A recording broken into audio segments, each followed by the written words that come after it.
Ooh, oh boy, oh gosh, okay, over there. Oh, hi, fourth grade scientist. Welcome, nice to meet you. Oh no, that germ destroyed me. Okay, I'm gonna try again. Here we go. Yep, here we go. Okay. I really want to cherry. Oh, why am I playing Pac-Man?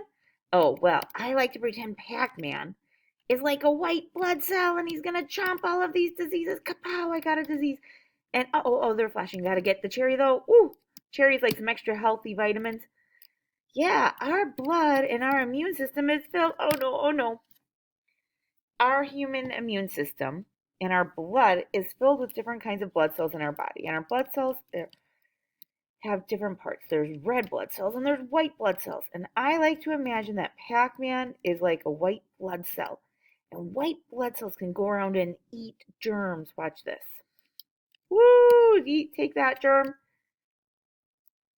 And when they eat the germs, they get rid of them. But we are not here today to play Pac-Man, are we? No, we're here to talk about diseases and germs.